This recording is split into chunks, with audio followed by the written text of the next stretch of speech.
grosse tension à l'Assemblée nationale du Sénégal. Ousmane Sonko répond sans détour à Abdou Mbow dans une intervention qui fait déjà exploser les réseaux sociaux. Ton ferme. Réponse directe. Ambiance électrique dans l'hémicycle. Face aux critiques et aux attaques politiques, Sonko décide de parler cash et de défendre son bilan devant les députés. Une confrontation très suivie qui relance encore les tensions entre le pouvoir et l'opposition au Sénégal.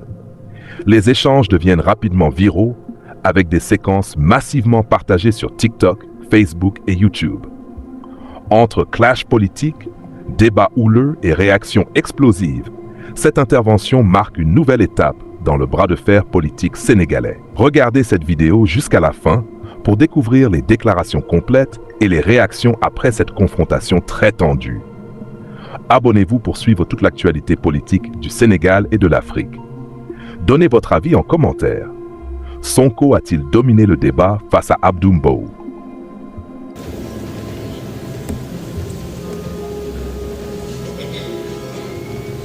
Alors,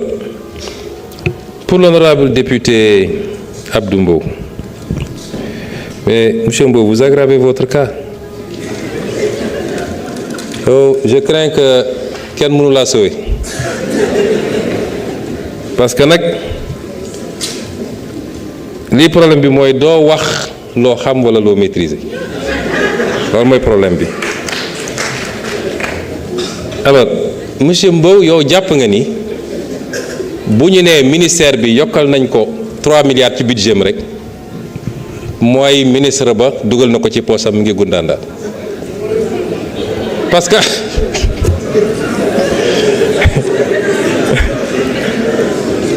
parce que autrement le débat ne se poserait pas de savoir ñaata milliards la ñu yokk ci présidence wala ci primature wala fële li am solo mooy lan moo tax milliards yu dem fa ak naka lañ koy utiliser c'est toute la question mais ñëw fii naan li tax lii dem li tax non parce que quand on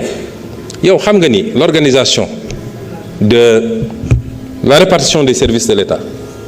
chaque année wala chaque ministre chaque gouvernement dañuy andi un décret de répartition mais les services ne sont pas figés tel service peut dépendre de tel ministère ñu réorganiser yóbbu ko tel ministère wala ñu jël ko yóbbu ko primature boo ko yóbboo nag budget am da koy topp loolu moo tax yokku di am waaw loolu lu fi jara 15 milliards lii yóbbu nañ ko fi lu ko fi jar quand même donc xam nga moi je pense que le débat est très mal posé et les gens vont ci télé yi naan Diomaye consomme tant par jour fan la ko Diomaye consommer je vais vous dire ce qui se passe tey soo ne augmentation budget présidence de la République yow xam nga ñaata service ñoo rattaché à la présidence amaana fi ñu jëm ak réforme yi ñuy war a def lu bëri dina fa jógee dem feneen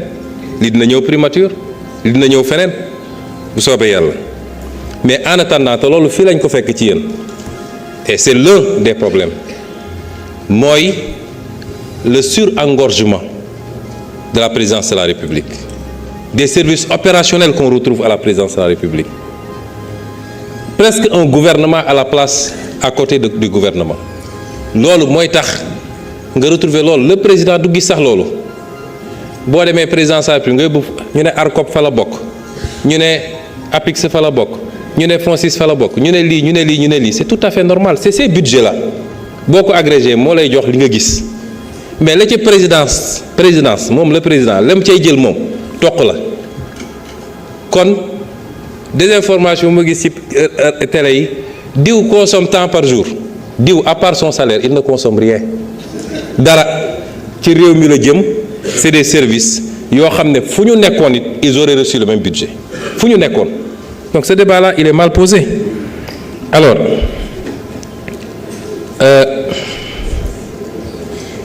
fonds intergénérationnel bi dafa topp rek FONSIS c'est rien d'autre maa ngi ñëw ci point yëpp deuxième désinformation parce que daanaka sa fiche sax dafa réer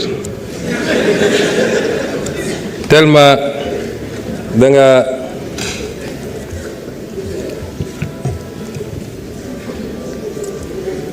deuxième problème nee nga man maa ne woon fonds politique dafa aram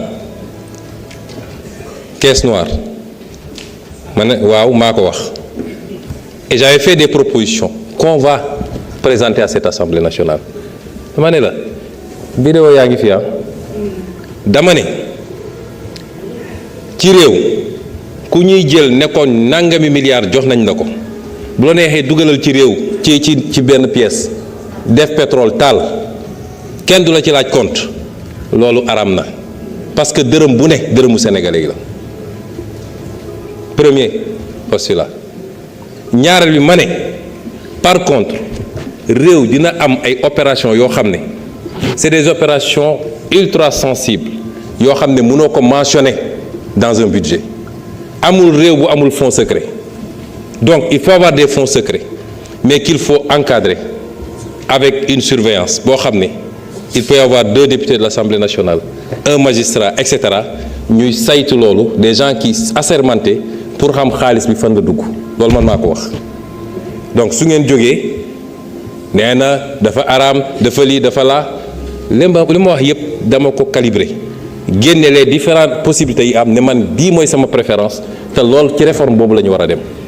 kon su ngeen jógee ne Sénégalais yi waaye neewoon na lii dafa araam nangam ça c'est de la désinformation.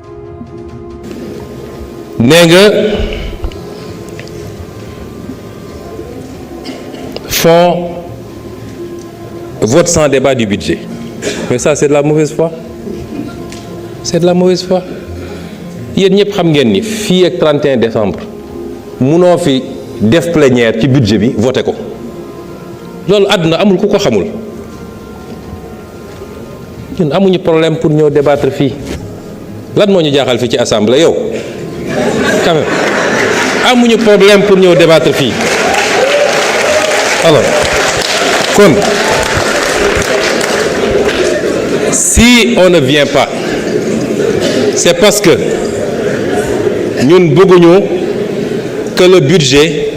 soit décrété par le président de la République parce que c'est une des possibilités mais am na une solution intermédiaire parce que su ngeen agir loon ni ngeen agir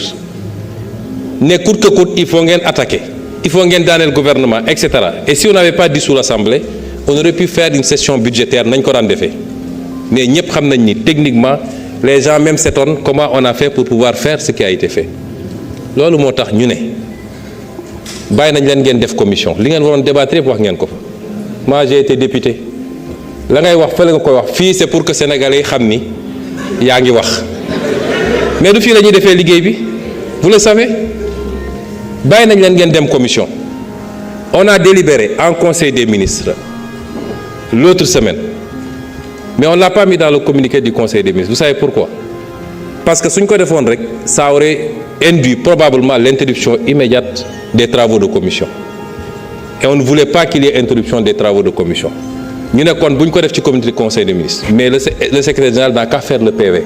le moment venu on saisira l'Assemblée parce que la loi a dit simplement après délibération en conseil des ministres on a délibéré mais c'était pour permettre au moins que les travaux de commission se passent mais ñun lu ñuy nëbb ci budget bi ñun ñi leeral lépp ba ñu gis seeni tooxi doone lan lañ fiy nëbbati quand même alors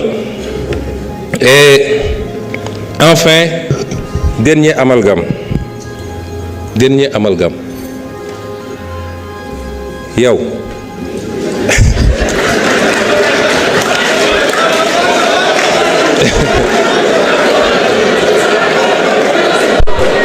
s'il vous plaît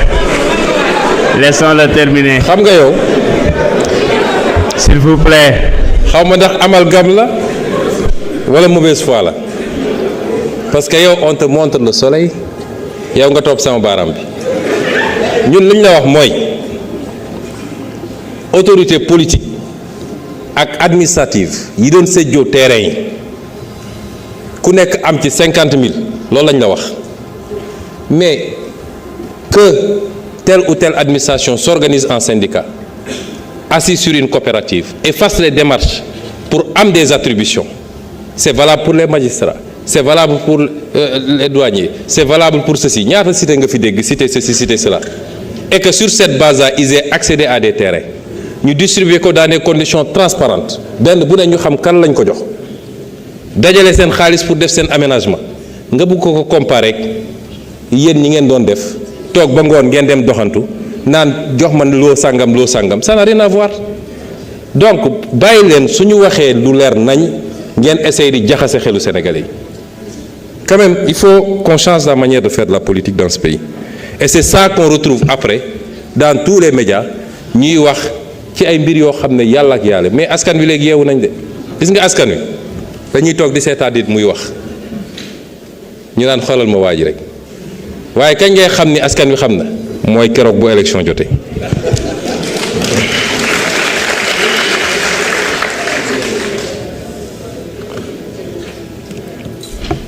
Alors,